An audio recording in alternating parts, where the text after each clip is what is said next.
La vraie richesse, elle est en Christ. Il dit, mais toi, homme de Dieu, fuis toutes ces choses. Oriente par contre tes efforts vers les vraies richesses.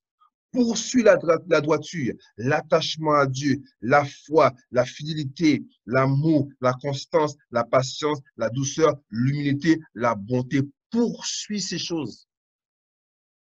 C'est-à-dire, ne sois pas fainéant quelque part. Mets le sous-vêtement, mets les ronines et va t'entraîner. Alléluia. Va faire les efforts nécessaires. L'attachement à Dieu, c'est quelque chose qui n'est pas acquis. C'est quelque chose que nous devons travailler en permanence. En permanence, nous devons rechercher à rester attachés à Dieu. Alléluia. Merci Seigneur. 2 Pierre 1, verset 3 nous dit, comme sa divine puissance nous a donné tout ce qui contribue à la vie et à la piété, au moyen de la connaissance de celui qui nous a appelés par sa propre gloire et par sa vertu, lesquels nous assurent de sa part les plus grandes et les plus précieuses promesses, afin que par elles, nous devenions participants de la nature divine en fuyant la corruption qui existe dans le monde par la convoitise. Alléluia. Il dit, sa divine puissance nous a tout donné, tout ce qui contribue à la vie et à la piété. C'est-à-dire que en nous, Dieu nous a tout donné pour que nous demeurions attachés à lui. Nous avons tout dans lui. C'est pourquoi je vous dis, les exercices spirituels n'ont pas vocation à nous faire obtenir des choses. Mais au contraire, elles ont pour vocation à nous faire vivre ces choses. Vous voyez la différence?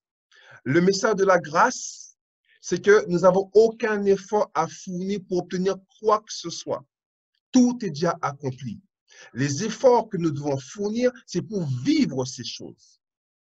C'est comme si tu as comment dirais-je, on t'offre une belle maison, donc tu n'as aucun effort à fournir, mais l'entretien, c'est toi qui dois le faire.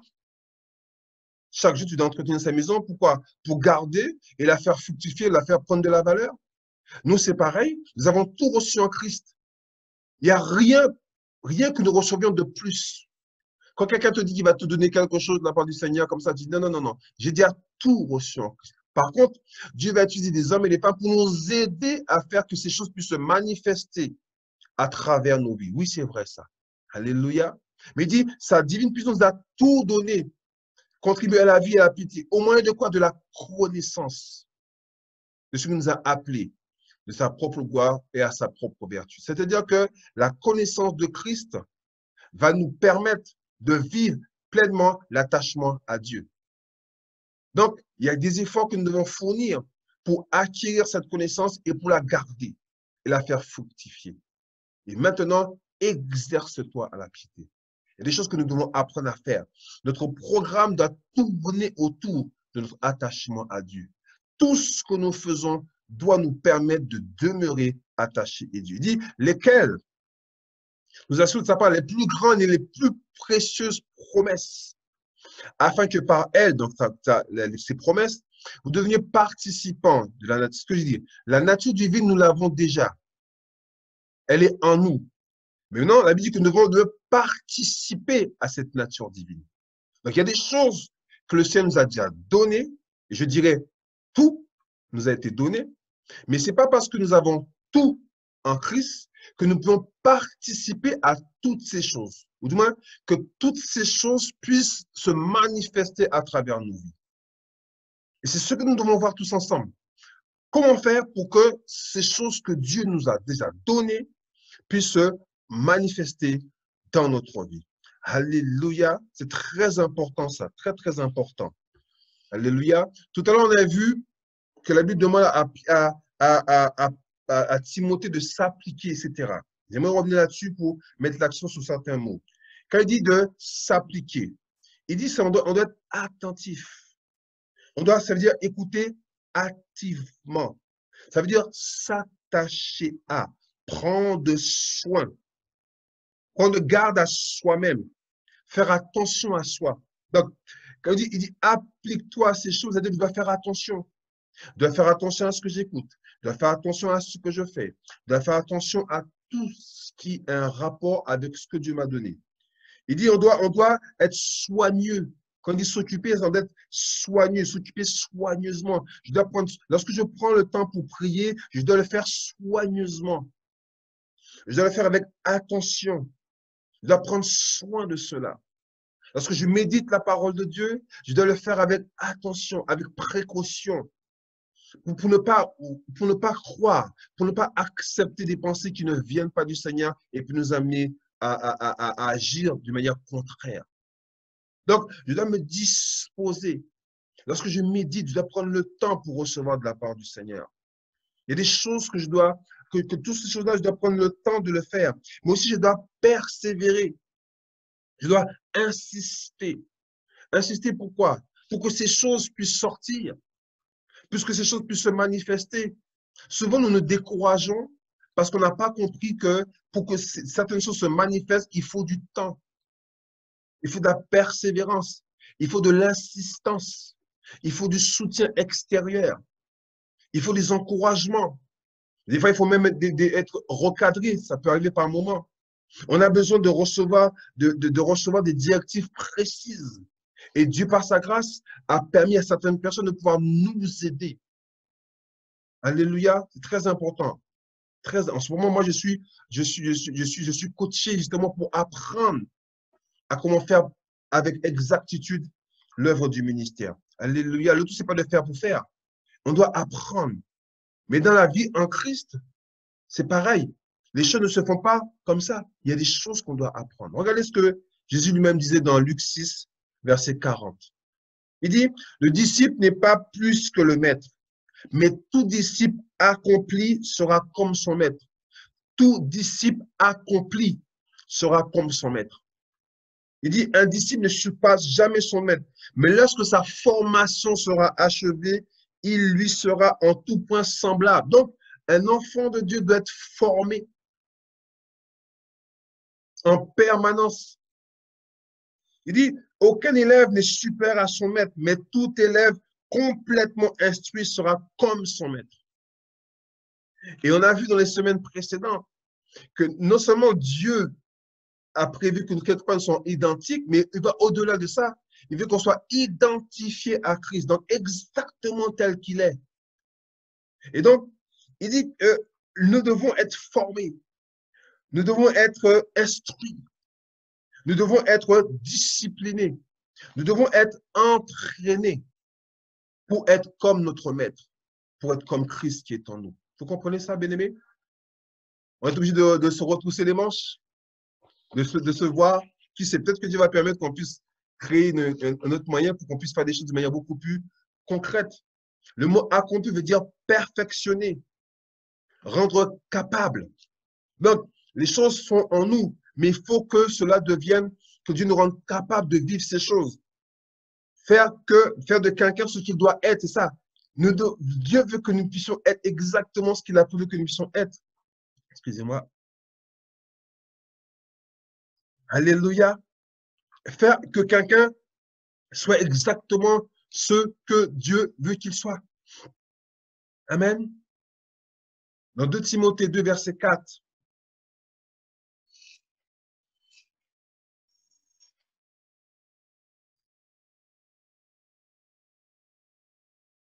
On peut lire à partir du verset 1. Toi donc, mon enfant, fortifie-toi dans la grâce qui est en Jésus-Christ. C'est très important. Fortifie-toi dans la grâce qui est en Jésus-Christ. Et ce que tu as entendu de moi, en présence de beaucoup de témoins, confie-le à des hommes fidèles qui soient capables de l'enseigner aussi à d'autres. Souffre avec moi comme un bon soldat de Jésus-Christ. Il n'est pas de soldat qui s'embarrasse des choses de la vie s'il veut plaire à celui qui l'a enrôlé. Et la tête n'est pas couronnée s'il n'a combattu suivant les règles. Alléluia. Il dit, bon, là on ne parle pas de souffrance, c'est un contexte bien particulier, mais il dit, il n'est pas de soldat qui s'embarrasse de la de la vie s'il veut plaire à celui qui l'a enrôlé. Il dit, quiconque embrasse le métier des armes renonce à son gagne-pain ordinaire pour être entièrement à la disposition de son supérieur.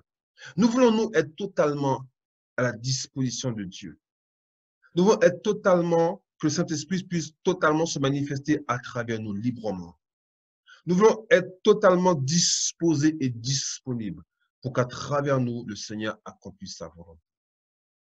Il refuse de se laisser entraîner dans des préoccupations bourgeoises pour pouvoir donner pleine satisfaction à l'officier de client. Aucun soldat partant en campagne ne s'embarrasse des affaires de la vie civile, s'il veut plaire au chef qu'il a pris en service. Alléluia. Il dit, de même, il ne suffit pas de participer à une compétition sportive pour être vainqueur.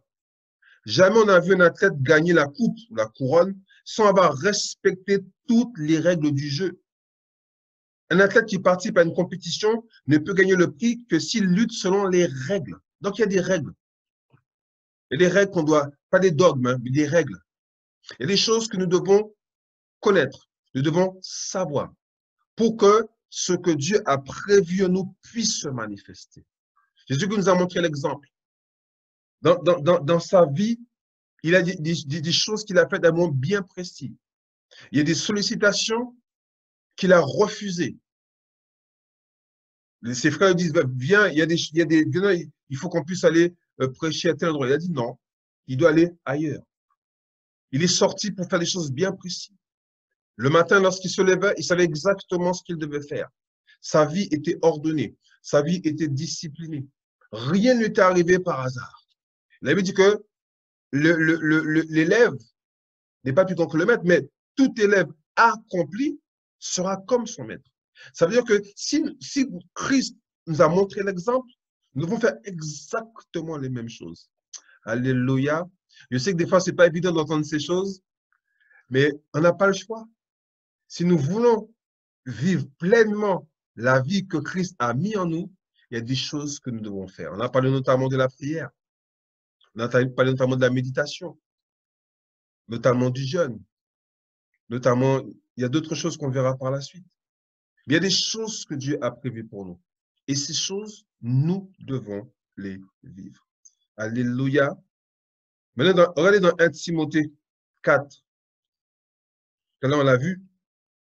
Où il dit qu'en exposant ces choses aux frères, tu seras un bon ministre de Jésus-Christ, nourri des paroles de la foi et de la bonne que tu as exactement suivi. Il dit, suivez une chose dans l'esprit jusqu'à atteindre la connaissance. Suis fidèlement un standard ou une règle, se conformer à.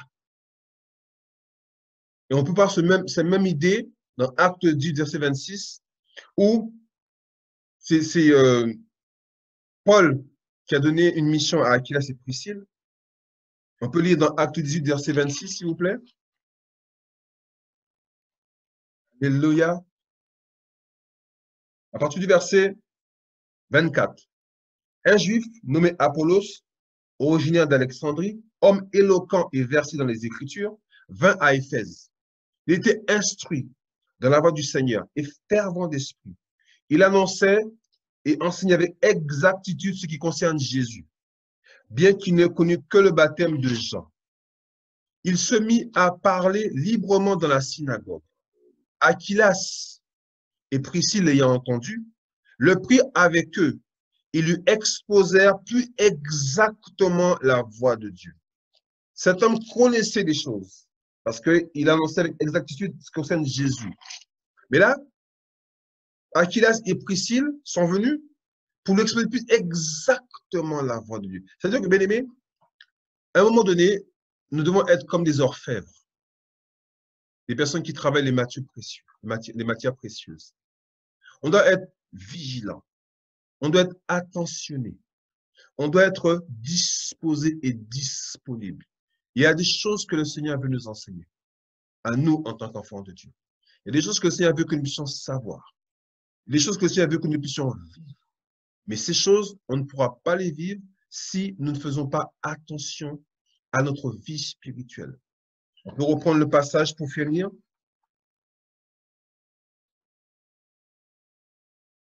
Dans 1 Timothée 4, 7, dans la version Parole vivante, il dit, l'exercice physique est à son utilité, certes, mais il est limité. S'attacher à Dieu, par contre, s'entraîner à vivre sa foi, voilà ce qui est essentiel.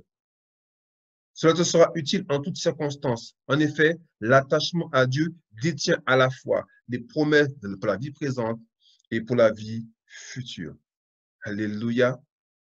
Mais ferme ton esprit aux mythes impies et sans valeur. Ne t'occupe pas de ces comptes de bonne ferme qui n'ont rien à voir avec la vraie religion. Exerce-toi plutôt à rester spirituellement en forme. Entraîne-toi à rester attaché à Dieu et à mener une conduite qui corresponde à ta foi. Exerce-toi plutôt à rester spirituellement en forme. Entraîne-toi à rester attaché à Dieu et à mener une conduite qui corresponde à ta foi. Alléluia. La semaine prochaine, en tant qu'entraîneur, on va voir ensemble, on va commencer à voir quelles sont ces choses que nous devons faire pour rester spirituellement en forme. Que Dieu vous bénisse, que Dieu vous encourage. Soyez prêts, soyez disposés, disponibles. Préparez vos tenues. À partir de la semaine prochaine, on va commencer un plan d'entraînement pour pouvoir rester spirituellement en forme. N'oubliez pas de partager ce message au maximum de personnes afin que le maximum d'enfants de Dieu soient spirituellement en forme. Nous allons former une équipe d'hommes et de femmes spirituellement en forme afin d'être prêts pour aller là où les âmes sont perdues et ont besoin de recevoir Christ. Pour cela, il faut être spirituellement en forme pour pouvoir le faire. Que Dieu vous bénisse. À samedi prochain. Vous êtes bénis. Demeurez dans la bénédiction.